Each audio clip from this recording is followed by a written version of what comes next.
بسم الله الرحمن الرحيم إنما يعمر مساجد الله من آمن بالله واليوم الآخر وأقام الصلاة وآتى الزكاة ولم يخش إلا الله فعسى أولئك أن يكونوا من المهتدين. يطيب لي أن أعلن لكم اليوم من مدينة الرسول الكريم عليه الصلاة والسلام عن رغبة ملحة تخامرني منذ إن شاء الله أن أتسلم زمام الحكم في وطني العزيز باستبدال مسمى صاحب الجلالة بلقب أحبه يشرفني أن أحمله وهو خادم الحرمين الشريفين. الله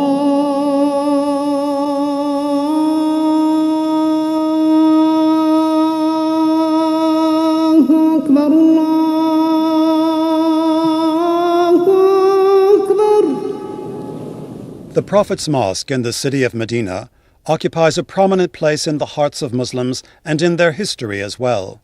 In the pre-Islamic era, the city had gone through several stages of development, all minor. With the Prophet's arrival and the construction of his holy mosque, the city immediately became the nerve center of the nation of Islam, securing for Muslims happiness in this world and the bliss of the hereafter.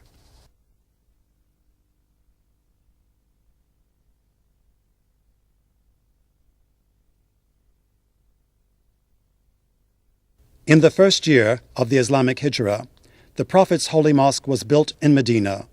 So simple was the structure at the time that its roof was made of palm fronds. Enlarged in the 7th year of Hijrah, the mosque became square-shaped, measuring approximately 100 cubits in length. It included the Prophet's mosque, his place of prayer, his prayer niche, and the holy Rauda. The keen interest shown by the early caliphs and other Muslim leaders in extending the Prophet's holy mosque was maintained by their successors. Latter-day sultans and kings followed in the footsteps of their predecessors, thus keeping the tradition alive. Minarets and domes were added, walls, cylinders, and gates were gilded, thereby enhancing the splendor of the architectural lines of the mosque. Towards the end of the Ottoman era, the Prophet's holy mosque was extended further on orders from the Ottoman Caliph Abdul-Majid. The new extension, brought to completion in the year 1277 Hijrah, added 1,293 square meters to the mosque's area. Under the new extension, domes were built to replace the wood roof.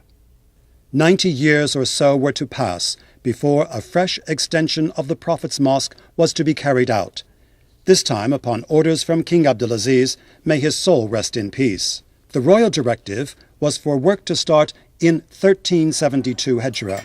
Houses adjacent to the periphery of the mosque were pulled down as part of the extension project. Their owners were duly compensated. So were owners of the land which was used for the same purpose. The new extension, the first in the Saudi era, was brought to completion in 1375 Hijrah. By adding 6,024 square meters, the new extension raised the total area of the mosque to 16,327 square meters. These two extensions, the Saudi and the Ottoman, blended well, and their architectural lines and aesthetic designs were in perfect harmony.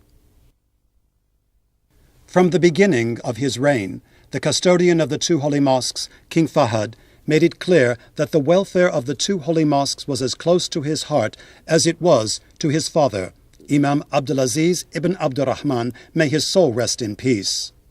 Throughout his reign, marked with unparalleled achievements in various fields, King Fahd's interest in the welfare of the two holy mosques has remained a top priority.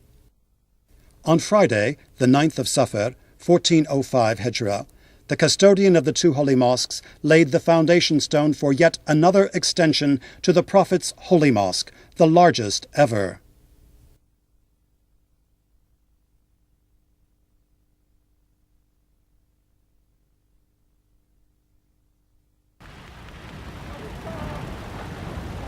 The groundwork started with the demolition of houses which were in the way. Their owners were fairly compensated.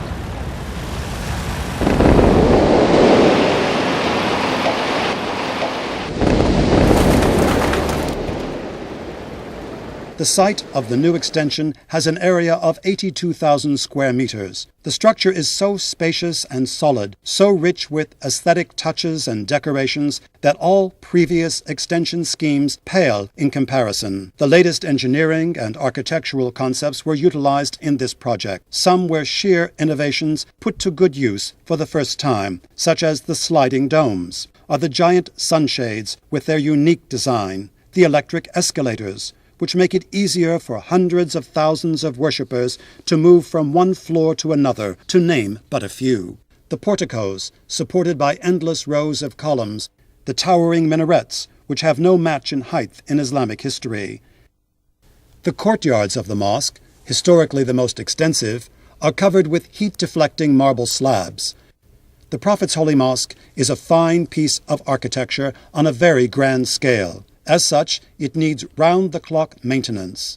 This is promptly provided by the General Presidency for the Affairs of the Holy Mosque and the Prophet's Mosque. These and other equally impressive features have made the Prophet's Holy Mosque a truly prominent landmark on the face of the earth. The custodian of the two holy mosques has spared neither effort nor funds in the service of these holy places. He cares for the well-being of the pilgrims, the visitors, and those who come to the kingdom to perform the minor pilgrimage, Umrah.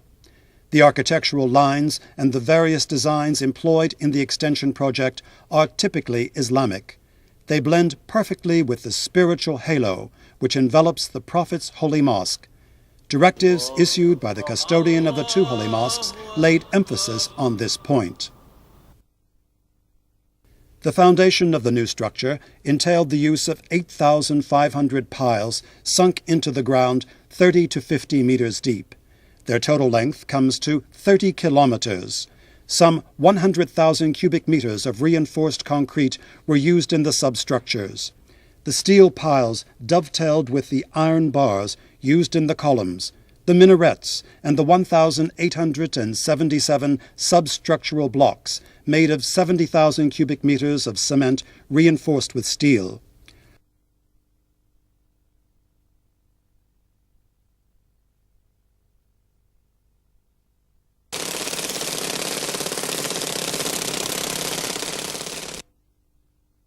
On completion, the new extension added a further 82,000 square meters to the area of the Prophet's Mosque, large enough to accommodate nearly 170,000 worshippers.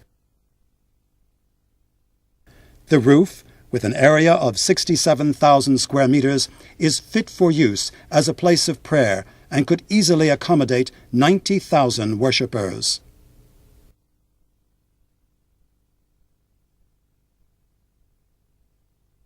The area of the first floor of the Prophet's Holy Mosque is now 98,500 square meters. That is 5 times larger than the pre-extension figure. With this substantial increase, the Prophet's Holy Mosque has now the capacity to accommodate nearly 1 million worshippers during the holy month of Ramadan and the pilgrimage season.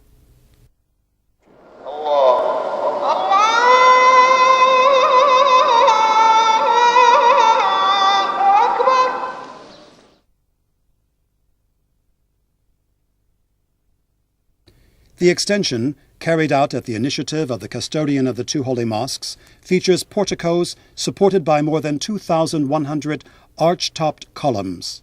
The architectural pattern in use is designed in such a way as to satisfy uniformity and reflect a sense of harmony with the first Saudi extension. The extension ceiling is made of 95 units, of which 68 are fully covered, while the rest are reserved for the sliding domes. The extension, initiated by the custodian of the two holy mosques, has provided the Prophet's Holy Mosque with 6 additional minarets, each 104 meters high. 4 of these 6 minarets rise up from the 4 corners of the extension, while the other 2 tower over King Fahad Gate, far north. Topping each minaret